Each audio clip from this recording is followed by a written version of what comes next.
G'day champions! Today we've got a little Italian tutor, a Farfisa Amplivox 8, little 2x8 combo.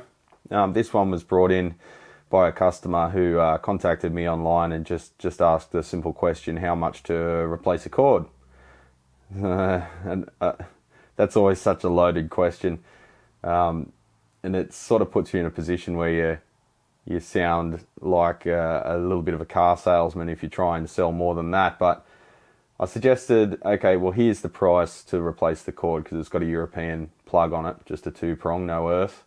But I'd really prefer if you brought it in so I can have a look at it and run you through what actually might be required to make this thing reliable and safe. And of course, more work needs to be done than just replacing the cord, as is almost always the case. So amps of this age, you can't run them with zero maintenance. They need some kind of work done to them to make them safe and reliable over the long term. So interestingly, the customer still has the original documentation, like the manual. Look at that paper, like it actually looks like it's a carbon copy off a typewriter. It's all in Italian, so we might pull out the old Google Translate app and have a look at that. And it's even from back in the day when you'd buy a bit of consumer gear and it came with a bloody schematic. Can you believe it? Imagine if manufacturers did that these days, how much better the world would be. But having said that, imagine if they shipped a schematic with your iPhone. It's like a 800-page binder. So anyway, that'll be cool. We'll be able to have a look very quickly at the architecture of the thing and figure out, do we want to keep it original? I might talk to the customer, or do we want to make it perhaps more tailored to guitar? Because this was kind of a little mini PA amp from back in the day. This company started off in the 40s and focused a lot on keyboards. And I think this might be from a bit later on when they sort of started to diversify into sort of just amplification in general. But they started off as an organ and keyboard company and accordions. And we all know how much we love accordions on this channel. Actually, coming up to the end of September is Oktoberfest, and that's when my taste for accordions goes through the roof. It even comes with a little serial number tag. Sort of like it's got someone's signature on there, checked by serial number A21/2. Maybe it is early on, I'm not sure. There's not a hell of a lot of reliable info online on these things, but yeah, I might have to do a bit more digging just to learn a bit more about this brand. I've never seen anything from this brand ever, so this will be interesting. So a quick look at the control panel. We've got two inputs. We've got volume, a switch which I assume is the power switch, as well as the tone. Sort of like a champ, a depth. I guess that means depth, a bit lost in translation there, and speed for the tremolo. You've got a pedal input and tape phono. So I'm not sure if that's like a line input or what, but we'll have a look at the schematic and find out.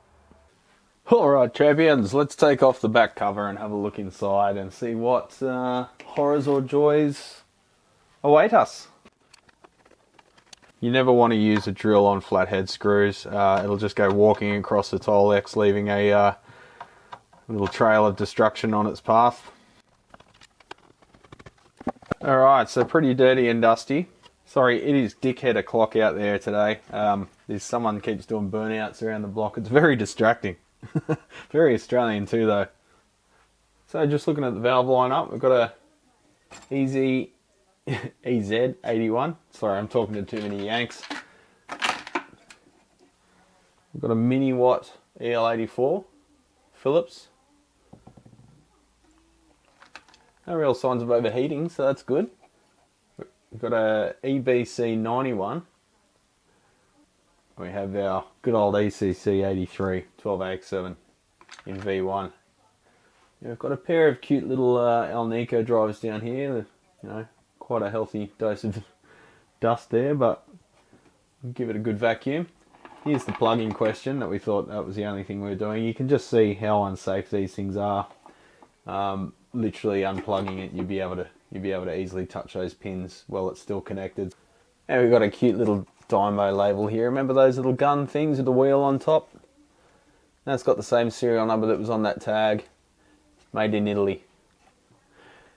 Now, I don't know what this is. You've got some just length of wire in a bag here, which just goes up to the ground. So perhaps that was a ground wire for if you were using like a turntable or whatever into the phono input, and that was what you connected to the chassis of the turntable itself, similar to the ground wire you get on turntables these days for hi-fi systems. So just a quick look at the internals.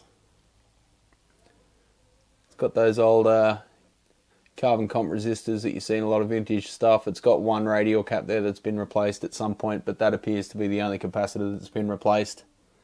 So you can see one electrolytic buried down there that we'll have to swap out, and these ones here.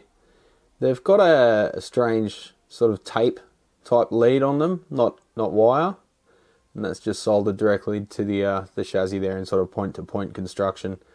Got some mustard caps in there. I'll have to check all of them for leakage, all the resistors for drift, that kind of thing, you know, the usual stuff. And just check that none of these leads are going to be in a position to short out to things that they shouldn't be in point-to-point construction. And seeing that someone's done some work to it in the past, you just want to make sure nothing's been disturbed to the point where it's going to touch other things. Sometimes you've got to insulate some wires just to be safe. But yeah, you can see the healthy dose of dust on the inside of that chassis. So we'll have to figure out an efficient way to get in there and clean all of that. That's one of the joys of point-to-point rat's nest type constructions. Access is often a lot more difficult than if it was just a board you could swing up or whatever. So just a quick look at the back of the control panel. That switch there with the orange lead, that is in fact the power switch. Having AC that close to the input end might present some issues for noise, so I'll suss it out and see if we can do anything about that. You got the input jacks there. They don't look to be lock washers.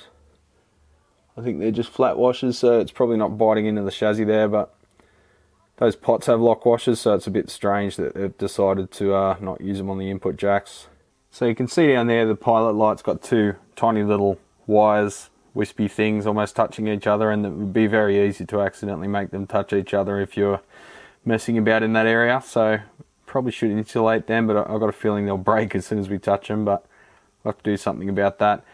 Got the two heater balance resistors there going to ground on the soldered center tag on that tag strip. So I think we might have to just dig in and get some work done on this thing. I'll go through and just test all the resistors for drift, that kind of thing. We'll factor in a full recap, so replacement of all the electrolytic capacitors. We'll see if this one performs okay and see if we can find a date code on there. It's a Rubicon, it looks reasonably modern. And we can leave that one in if it's appropriate to the original schematic. We want this thing to sound like it was designed to. Maybe make some improvements, but keep the original character of the thing. Alright, you can see here the two speakers wired in series. You've got two 4 ohms for an 8 ohm total. So I'll just disconnect those black and red wires going off to the output transformer secondary and just check that there's no weirdness and that they actually produce some decent signal. Alright, so I've got the signal generator hooked up. It's got an output impedance of like 200 ohms or something, so not perfectly matched to drive it most efficiently, but enough to be able to find out if there's any weirdness with the driver. So let's have a quick listen. Just the lav mic, but it should give us an indication.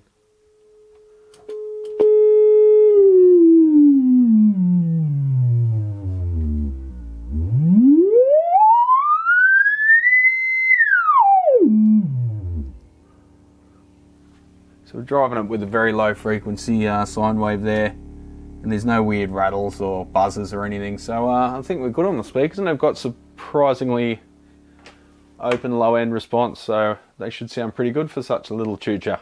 So here's a look at the documents that came with it. Carlo, where are you, mate? We need some we need some Italian translation. Just the usual stuff, power rating, mains input.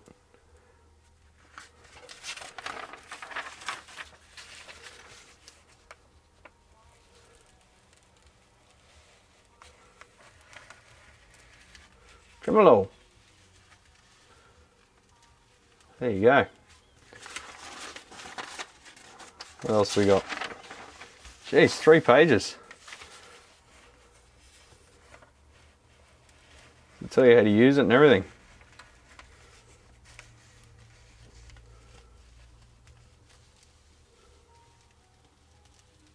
Even the little envelope that the schematic and stuff came in has some nice little custom printing on it. You can see the accordion heritage there, and that's their logo. Big accordion. Who doesn't like a bit of polka? Accordions always remind me of who was that nerd guy out of Good Morning Vietnam that everyone hated? When he ran the radio station, all he'd play was polka. Alright, and here's a look at the schematic. I've got a digital version, but this thing's just too beautiful. A little blueprint here. So they even show, you know, the different codes for the resistors. They've got different wattage ratings. That's really cool. I like that. It's got the power rating on each symbol. And a little key here. And same with the voltage. So there's our 12AX7, 2 halves. There's our EBC 91. I'll have to look that one up. That looks like a similar to a 6AV6, probably equivalent. It's probably the code for a 6AV6. I'll have to look that up. Tell me in the comments. I know someone will. There's no better way to get advice than say something wrong on video. You've got about 50 comments going, "You're an idiot." But that's alright, I am an idiot. EZ81, EZ81 we say here in Australia. And you've got a little dropper resistor before even the B+ node, so that's interesting. That would add quite a bit of sag as you really dig into this thing. 32 microfarad is the first node there. You got a 4.7 nano across the output transformer, so that would cut some of the highs out. Similar to like a Vox cut control, I guess. You got 10k for the screen node, and then that pisses off to a 47k up here, which supplies the 2 preamp stages. And that goes down here via a 270k to the tremolo oscillator. So it's a bias trem. You've got the oscillator here. That's the pedal that cuts it out, and then that's feeding to vary the bias on the output valve, and therefore the volume. 100k grid stopper and a 47k grid stopper for the 2 inputs. You've got a 1 meg grid leak there. 2.2k unbypassed on the first stage. 2.2k bypassed on the second stage. So this might be a cool little guitar amp as it is. Looking at all the values and the construction of it, it's probably going to be a little bit of a fire breather as it is. Be very interesting to see what this thing sounds like. I'm really looking forward to it.